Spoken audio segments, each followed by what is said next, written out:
আসসালামু আলাইকুম। আজকে বের হলাম ভাগ্নিকে নিয়ে।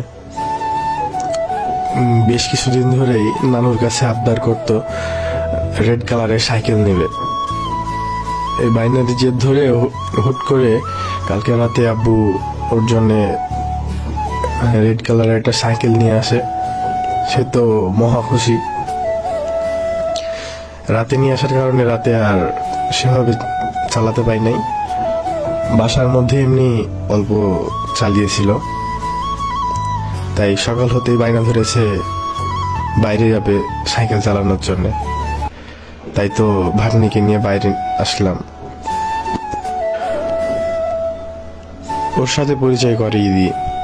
ও আমার ছোট ভাগ্নি, নাম মুনতাহা কবির মেধা। প্রচুর চঞ্চল, যেটা যে ধরবে সেটা দাওয়াই লাগবে। যাই হোক, বাইরে এসে সাইকেল চালাতে পেয়ে সে অনেক খুশি, মনের আনন্দে সাইকেল চালাচ্ছে। তো আজকের ভিডিওটা এখান পর্যন্তই। সবাই আমার ভাগ্নির জন্য দোয়া করবেন, আমার জন্য দোয়া করবেন। ভালো থাকবেন, সুস্থ থাকবেন। আল্লাহ হাফেজ। আসসালামু আলাইকুম।